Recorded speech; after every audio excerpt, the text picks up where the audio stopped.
Today I'll be talking about a movie called Screamtime. And pretty much, I like anthology horror movies also.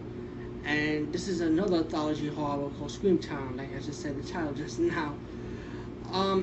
First of all, all these anthology horror usually have a host. So the host in this one is about these two guys that went to a video store, stole 3 videos, and went inside this girl's apartment to hang out with and watch 3 movies, right?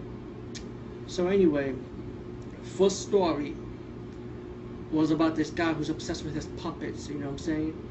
And he has a family and a stepson, and his stepson don't like his lifestyle, he's a little jerk, and his wife don't like him having puppets, like he pays so much attention to the puppets. So one situation happens when the stepson saw his stepdad's show, and he burned down his stage, so the stepfather got pissed, you know what I'm saying? So anyway, as the story progressed, the step family, stepdad's family, end up dying one by one, his wife, his stepson, and one non-family member died. So I don't want to ruin it, but now to the second story. Now the second story is about this woman, right, this housewife, having visions of death, of seeing people getting murdered. And it's like, she sees it as crystal clear, like, I see who's doing the killing and stuff. But she keeps on having visions on why she having these visions of death, of people dying in her house. You know what I'm saying? So, I don't want to ruin it. Of course, I cannot ruin anthology horror because I was going to ruin the whole movie then. But pretty much the second story is about a woman who's having visions of death of a family in her house where she's living at. The third story, and of course, every anthology horror, usually, in most cases, the last story is always the best story. Very rarely that you're going to like all 3 anthology horror episodes in one movie, but this is one of those mostly that the last one is always the best one. And the third story is pretty much about these old ladies that hire a guy to walk around the house, right?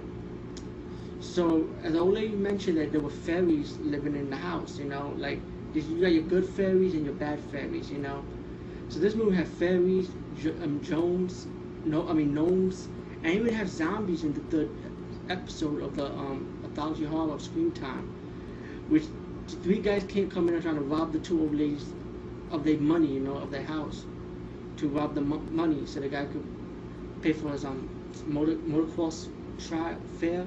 But he wanted more money anyway, so let's be real, that's what it is. And pretty much, let's just say the fairies protected the old women and their money, their treasure. So if you got fairies, gnomes, and zombies doing the attacking. But it's not a spoiler, though. It's gonna be pretty obvious from the beginning of the movie. But the third story was cool, and of course you get to the fourth story, which is those 2 guys that robbed the video movies. Let's just say they pay the price on what they pick up. You know what I'm saying? So I don't want to ruin that twist ending. And Screamtime, final thoughts on Screamtime. It wasn't like the best anthology horror movies out of all the anthology horror I've seen, It was an okay level horror. From a scale to 1 to 10, I'll give it like I'll say 7.5. You know what I'm saying? But it wasn't bad. It was enjoyable to watch. So Screamtime, check it out if you could. This is a VHS movie, by the way. So I don't know if there's a DVD transfer for it yet. So check it out either way. Peace, bye, and I hope you enjoyed this.